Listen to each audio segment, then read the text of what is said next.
क्या सच में काला जादू होता है या फिर ये एक ढोंग है? कैसे ये लोग काला जादू के नाम पर लोगों से पैसे लूटते हैं? और क्या ये बात सच है कि काले जादू की विधि रात को स्मशान में सिखाई जाती है? दोस्तों, काला जादू एक ऐसा नाम है जिसे सुनते ही हमारे जहन में अजीबोगरीब ख्याल आने लगते हैं। अगर बात की जाए आज के नए दौर की, तो बहुत से लोग काले जादू को सच नहीं मानते, लेकिन ध्यान से देखा जाए तो हमारे आसपास काले जादू से जुड़े ऐसे किस्से भी सामने आए हैं जो इस बात को सच साबित कर देते हैं। भले ही आज के मॉडर्न जमाने में साइंस ने इतनी ज्यादा तरक्की कर ली है, लेकिन कुछ लोग आज भी काले जादू को सच मानते हैं और कुछ लोग तो इसी का फायदा उठाकर अपना धंधा चला रहे हैं, जिसके चलते लोग काले जादू से और भी ज्यादा दूर भागते हैं। दोस्तों, आज के वीडियो में हम आपको काले जादू के बारे में ही बताने वाले हैं। साथ ही हम आपको ये भी बताएंगे कि क्या सच में काला जादू होता है या नहीं, और अगर होता है तो इसकी शुरुआत कहां से हुई। काला जादू एक ऐसी कला होती है जिसमें किसी भी होने वाली घटना को नियंत्रित करने के लिए कोई जादुई शक्तियों का इस्तेमाल किया जाता है, और इसका उपयोग ज्यादातर तंत्र मंत्र में और बलि देने में किया जाता है।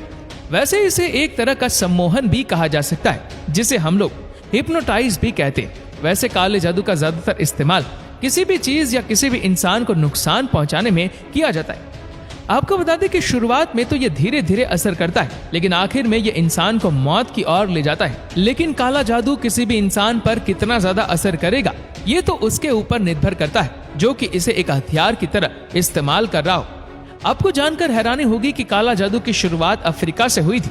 आपको बता दें कि अफ्रीका के लोग काला जादू के वार्डन के नाम से जानते हैं। बताया जाता है कि एक दिन एक देवी पेड़ में प्रकट हुए और उनके मुताबिक इन्हें प्यार की देवी यानी वार्डन के रूप में जाना जाता है, जो कि अपनी शक्तियों से वहां के लोगों की सारी बीमारियां कुछ ही समय में ठीक कर देती थी।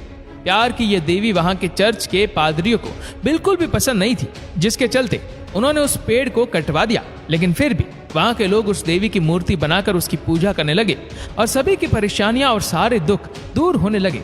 कुछ समय बाद वहां के लोग वार्डन की शक्तियों का गलत इस्तेमाल करने लगे और मरे हुए इंसानों की आत्माओं से संपर्क करने के लिए इन शक्तियों का यूज होने लगा। बाद में ऐसे ही कारनामों को पूरी दुनिया में काला जादू के नाम से जाना जाने लगा। दोस्तों, अभी हाल ही में कुछ महीनों पहले काला जादू से जुड़ा हुआ एक किस्सा भी सामने आया था।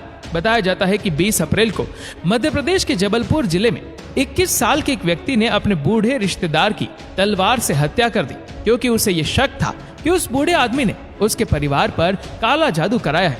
पुलिस अधिकारियों ने उस हत्यारे को हत्या के जुर्म में गिरफ्तार कर लिया और पूछताछ करने पर उस व्यक्ति ने पुलिस को यह बताया कि उसके रिश्तेदार ने उसके पूरे परिवार पर काला जादू करवाया था। दोस्तों, अगर कोई बिना काला जादू किए भी आपके घर के सामने रक्त और कटा हुआ नींबू रख दे, तो भी आप सोच सकते हैं कि आपके बनते हुए काम बिगड़ने लगे। ऐसा इसलिए क्योंकि काला जादू का डर हम सभी के मन में होता है, और ये तो आपको पता ही है कि रक्त और नींबू दोनों का ही काले जादू में इस्तेमाल किया जाता है। कभी कभी तो बहुत से लोग इन सारी प्रॉब्लम से निपटने के लिए ढोंगी तांत्रिकों के पास चले जाते हैं, और बहुत से ढोंगी तांत्रिक हमारी इस बात का फायदा उठाते हुए बहुत सारे पैसे भी लूट लेते हैं।